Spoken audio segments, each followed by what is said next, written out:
সবার সামনে কুসুমকে জড়িয়ে ধরে তার দিকে তাকিয়ে থাকলো আয়ুষ্মান। সম্পূর্ণ জানতে হলে চ্যানেলটি সাবস্ক্রাইব করে ভিডিওতে লাইক দিয়ে দেখতে থাকুন। কুসুম সিরিয়ালের আজকের পর্বে আমরা দেখতে পাই কুসুম আবারও রিকোয়েস্ট করতে থাকে অজয়কে, আমি হাত জোর করে বলছি আমাকে ওই গাঙ্গুলি বাড়িতে যেতে দিন। তখন অজয় বলেন, না কুসুম, এটা কিছুতেই হতে পারে না, ওই বাড়িতে আমি তোমাকে কিছুতেই যেতে দিতে পারি না।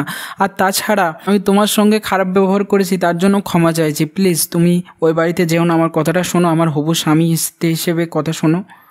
পিছন থেকে কুসুম তখনই চলে যায় আর অজয় দেখতে পায় না। অজয় হট করে দেখতে পায় কুসুম পালিয়ে যাচ্ছে, দৌড় লাগাচ্ছে কুসুম, আর অজয় পিছন পিছন ছুটতে থাকছে। কুসুম দাঁড়াও কুসুম। অন্যদিকে ইন্দ্রাণী কথা দেয় যে তার শাড়ি এবং গয়না কুসুমকে পরতে দেবে মাত্র কয়েক ঘন্টার জন্য, শুধুমাত্র শুটিংয়ের জন্য। তখনই আয়ুষ্মান খুশি হয়ে যায়। তারপর আয়ুষ্মান বলতে থাকে যে গ্র্যান্ড অ্যাম্বাসেডর সে কোথায়, সে না আসলে তো কিছুই হবে না আমাদের। কুসুম তখন দীপালি পিসি বলতে থাকে কুসুমের ফোন তো সুইচ অফ, কী যে হবে কিছুই বুঝতে পারছি না।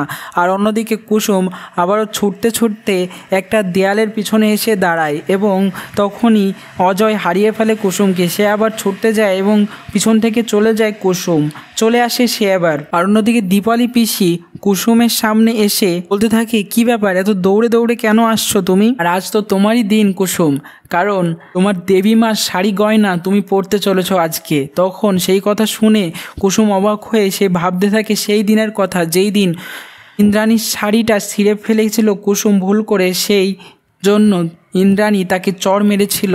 সে চড়ের কথা ভেবে সে দৌড়ে পালিয়ে যায় এবং ঘরের মধ্যে দরজা আটকে বসে পড়ে। বলতে থাকে কিছুতেই আমি বাইরে যাব না, আর দেবীমার শাড়ি আমি কিছুতেই পরতে পারবো না, উনি যে আমার দেবীমা। আয়ুষ্মান চলে আসে ইতিমধ্যেই সেখানে এবং কুসুমকে রিকোয়েস্ট করতে থাকে কুসুম প্লিজ দরজাটা খোলো, আমাদের কোম্পানির খুব বড় একটা কাজ, তোমাকে সেখানে যেতেই হবে শুটিংয়ের জন্য, আরে শাড়ি গয়না পরে। তখন কুসুম বলে না, কিছুতেই আমি ওই শাড়ি গয়না পরতে পারবো না, তাতে আমি মরে যাবো, তবুও যাব না। এদিকে দেবলীনা সবটা দেখে অজয়কে ডেকে এনে তাকে ঠাটিয়ে এক চড় মারে আর বলতে থাকে কুসুমকে তুমি আটকে রাখতে পারলে না, একটা কাজও তোমার দিয়ে হবে না। তারপর অন্যদিকে অজয় এখানে এসে বলতে থাকে কুসুম প্লিজ তুমি দরজা খুলবে না, এদের শুটিংয়ের কাজে তুমি যাবে না, আমি বলছি, আমি হিসেবে বলছি তোমার। শেষ পর্যন্ত আয়ুষ্মান বলতে থাকে কুসুম আমার মা নিজে অনুমতি দিয়েছে তার শাড়ি এবং গয়না পরে শুটিং হবে, তুমি দরকার হয় তার কাছে শুনে নাও। তখন কুসুম বলে সত্যি দেবীমা নিজে বলেছে এই কথা, আমাকে শুনতেই হবে সেটা,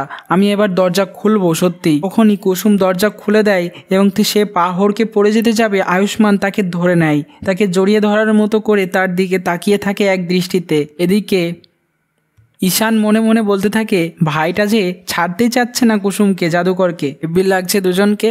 এরপর কুসুম আর আয়ুষ্মান দাঁড়িয়ে পড়ে এবং কুসুম বলতে থাকে দেবীমা নিজের শাড়ি গয়না পরার অনুমতি আমাকে দিয়েছে। তখন আয়ুষ্মান বলে আমি বলছি তাতেও তোমার বিশ্বাস হচ্ছে না? কুসুম বলে সেটা তো মানতে পারছি না, আমাকে নিজে কানে শুনতে হবে সেটা, যে দেবীমা এটা বলেছে। তো কেমন লাগলো কমেন্টসে জানিয়ে এখনই সাবস্ক্রাইব করে নাও আমাদের ইউটিউব চ্যানেল। ধন্যবাদ সবাইকে।